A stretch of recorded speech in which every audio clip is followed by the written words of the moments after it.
लश्कर की ट्रेनिंग क्या है, लश्कर का प्लान। एक एक्सक्लूसिव वीडियो एनडीटीवी के पास हाथ लगा है कि लश्कर आतंकियों को कैसे तैरने की ट्रेनिंग दे रहा है। ये देख रहे हैं, पानी के बीच आतंकी ट्रेनिंग ले रहे हैं तैरने की।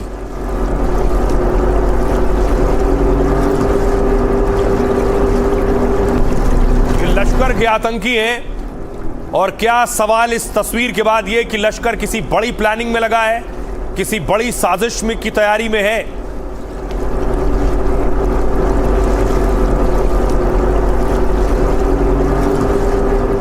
और इनको ट्रेनिंग देने वाला कमांडर, उसकी तस्वीर भी सामने आई है जो भाषण दे रहा है वहां आतंकियों के बीच। आपको बताइए, हालात बहुत अच्छे आ रहे हैं इंशाल्लाह। आइंदा आने वाला जो वक्त है, आपने ये पानी की तैयारी की है। आपको बताइए, हमारे पानी का मसला क्या है कि पीछे इंडिया बैठा है और आप माशाल्लाह सुन रहे हैं हमारे वजीर और इन सब ने क्या कहा है, तुम्हारा पानी बंद करेगा, हम उसकी सांस बंद कर देंगे। इस साल 2026 में, मेरी बात सुन लें, 2026 में ना पानी के मसले पे कुछ हो जाना है, ठीक है। इंशाल्लाह अल्लाह ताला ना बहुत ही हमें आजादियां, गलबे, फतूहात देगा इंशाल्लाह ताला। मैं आपको ये कह रहा हूं, तो तैयारी जरूरी है कि नहीं है। तो आतंकी ये खुद अपनी जुबान से कह रहा है कि वो बड़ी तैयारी में लगा हुआ है। इस वीडियो के बारे में जो मिली, आतंकी संगठन लश्कर तैयबा भारत के खिलाफ साजिश में जुटा है। लश्कर की ट्रेनिंग का ये वीडियो है। मोस्ट वांटेड आतंकी राणा मोहम्मद अशफाक ट्रेनिंग दे रहा है। आतंकी राणा मोहम्मद अशफाक खुद स्विमिंग पूल में उतरकर तैराकी कर रहा है। सूत्रों के मुताबिक उसके नेतृत्व में आतंकियों को तैराकी सिखाई जा रही ताकि वो पानी के रास्ते आने जाने की कठिन परिस्थितियों से निकलने के लिए तैयार हो सके। लश्कर आतंकियों को एआई से लेकर साइबर युद्ध की ट्रेनिंग दे रहा है। वीडियो में आतंकियों को मंगला डैम में पानी की ट्रेनिंग भी लेते देखा गया। मंगला डैम का नाम पहले भी कई बार चर्चा में आ चुका है। अगर आपको याद हो, 26/11 मुंबई आतंकी हमले में शामिल अजमल कसाब की भी यही ट्रेनिंग हुई थी। आतंकी हमले में शामिल दूसरे आतंकियों को भी तब यहां ट्रेनिंग दी गई थी। कई रिपोर्ट के मुताबिक उनकी ट्रेनिंग का एक हिस्सा मंगला डैम में हुआ था। यहां समुद्री रास्ते से घुसपैठ, पानी के जरिए लक्ष्य तक पहुंचने की ट्रेनिंग दी जाती है। ट्रेनिंग के इस वीडियो पर सुरक्षा एजेंसियों की भी नजर है। ट्रेनिंग का मकसद प्रशिक्षित आतंकियों की एक टीम तैयार करना जो किसी भी तरह के नापाक मिशन को अंजाम दे सके। इसके साथ ही लश्कर अब महिलाओं को भी ट्रेनिंग दे रहा है। स्किल डेवलपमेंट के नाम पर आर्टिफिशियल इंटेलिजेंस की ट्रेनिंग दी जा रही है। आतंकी राणा मोहम्मद अशफाक ने कहा था, दुश्मन तकनीक के मामले में काफी आगे, इसलिए मुजाहिदों को भी आधुनिक तकनीक सीखनी होगी। सुनिए जरा आतंकी को क्या कह रहा है। आपने कश्मीर को आज तक देखा नहीं और कश्मीर के बारे में आप बात कर रहे हैं, और इसकी बुनियाद पर अपने आप को समझना कि अब हमें शऊर आ गया है, अब हमारे अंदर इल्म आ गया है। ये प्रीमेच्योर डिजीज है, शायद जिसका जो मुझे लाहक हो चुकी है, मैं इसको सफर कर रहा हूं। इसका इलाज होना चाहिए बीमारी का, ना कि उसको जनाब एक थिंकर बनाकर पूरी कौम का जो बेड़ा गर्क कर रहा है और पूरी कौम को गलत रास्ते के ऊपर लेकर आ रहा है। मैं समझता हूं कि सोशल मीडिया के अंदर हमारा किरदार इंतहाई जिम्मेदार पाकिस्तानी का किरदार होना चाहिए।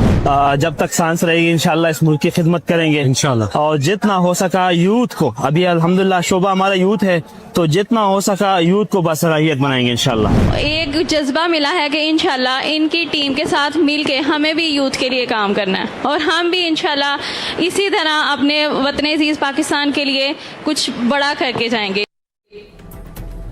तो हाफिज सईद ये साजिश रच रहा है और हाफिज के खिलाफ भारत में गैर जमानती वारंट इशू है।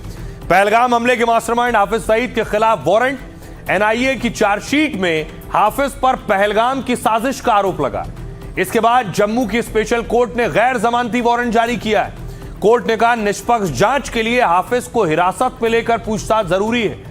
एनआईए ने पहलगाम हमले को लेकर सप्लीमेंट्री चार्जशीट दाखिल की है और बैसरन घाटी में हुए आतंकी हमले की साजिश हाफिज सईद ने रची थी। एनआईए ने हाफिज पर भारत के खिलाफ जंग छेड़ने का आरोप लगाया। आतंकवादियों ने पहलगाम में धर्म पूछकर लोगों की हत्या की। पहलगाम में आतंकी हमले में 26 टूरिस्ट मारे गए। इसके बाद भारत ने पाकिस्तान और पीओके में हमला किया। पहलगाम हमले में शामिल 3 आतंकी अब तक ढेर कर दिए गए। आतंकियों का हैंडलर सैफुल्ला उर्फ लंगड़ा अभी जिंदा है। एजेंसियों ने उस पर 10 लाख का इनाम घोषित किया है। एनआईए ने हाफिज पर भारत के खिलाफ जंग छिड़ने का आरोप लगाया है। 26/11 हमले का मास्टरमाइंड भी हाफिज सईद है।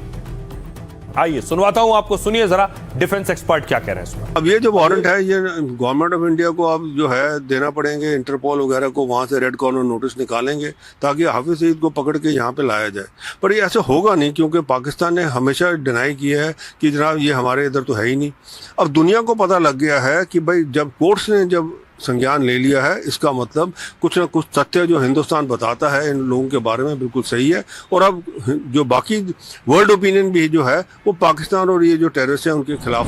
लश्कर का जहां भी फुटप्रिंट मिलता है बड़े बड़े हमलों का, उसमें डेफिनेटली इसकी क्लियरेंस के बगैर नहीं होता है, इसकी ही कंस्पिरेसी होती है। पहलगाम का हमला हुआ, मुझे खुशी है कि इन्वेस्टिगेटर्स ने, NIA ने इसको लाया उसमें और इसके खिलाफ सबूत के साथ कोर्ट को कन्विंस किया ताकि वो नॉन बेलेबल वारंट इशू करे, ताकि हम इसको बाद में एग्जीक्यूट करने के लिए पाकिस्तान को भेजें, CBI, इंटरपोल की मदद लें। ये सारा प्रोसेस किया जा सकता है। तो हाफिज सईद के खिलाफ वारंट जारी हुआ है। हाफिज सईद भारत के खिलाफ साजिश रच रहा है और भारत अपनी तैयारी को बढ़ा रहा है। भारत को पता है कि ऑपरेशन सिंदूर के वक्त जो हमने जवाब दिया था, अगली बार उससे बड़ा जवाब देना है। ऑपरेशन सिंदूर की यादें अभी भी पाकिस्तान में ताजा हैं। आतंकियों को अभी भी डरावने सपने आते हैं, इसलिए भारत अब बड़ी तैयारी कर रहा है।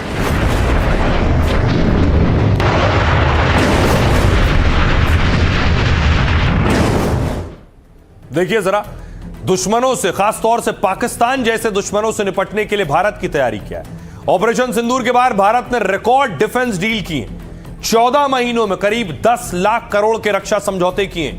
इस डील का मकसद लंबी जंग के लिए तैयार रहना है। सेना अब सीमित जवाबी कार्रवाई की तैयारी नहीं कर रही है, बल्कि लंबी और कई मोर्चे पर एक साथ जंग की तैयारी में जुटी है।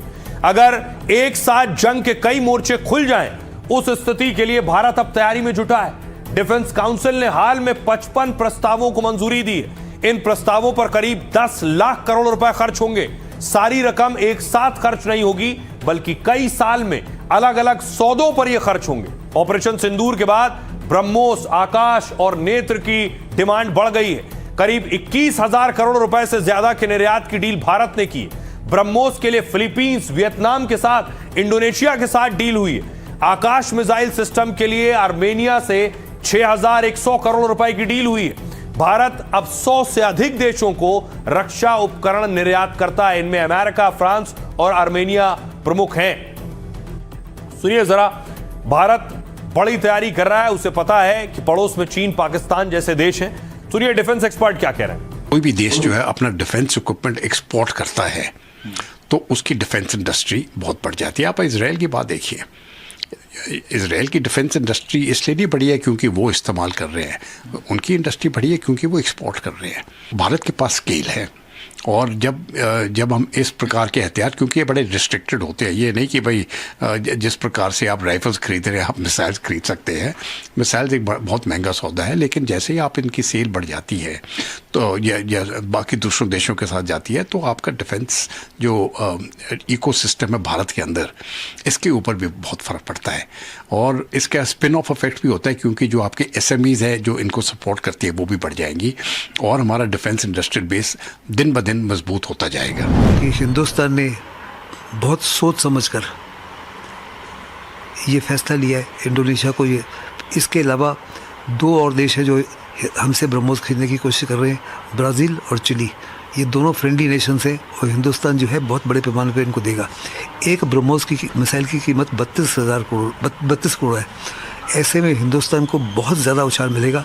हमारे यहाँ जॉब्स क्रिएट होंगी, हमारे MSME को, स्मॉल सेल इंडस्ट्री को काफ़ी उछाल मिलेगा।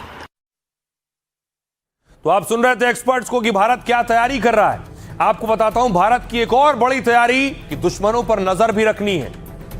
तैयारी यह है कि भारत आसमान में पहला जासूसी कवच बनाने की तैयारी में। यह है जासूसी कवच। 20 किलोमीटर की ऊंचाई तक यह दुश्मन पर नजर रखेगा, निगरानी और खुफिया जानकारी जुटाने में सक्षम होगा। और खास बात यह है कि यह भारत का एयरशिप पूरी तरह स्वदेशी है। इस पर करीब 15,000 करोड़ रुपए का खर्च आएगा, लगभग ऐसा ही दिखता है। और इस प्रोजेक्ट को रक्षा परिषद की मंजूरी मिल चुकी है। ये एयरशिप महीनों तक लगातार निगरानी करता रहेगा। इसमें ऑप्टिकल सेंसर, रडार और इलेक्ट्रॉनिक इंटेलिजेंस सिस्टम लगे होंगे, जिससे दुश्मन की गतिविधियों पर नजर रखने में मदद मिलेगी। डीआरडीओ पहले ही इस तकनीक पर काम कर चुका है।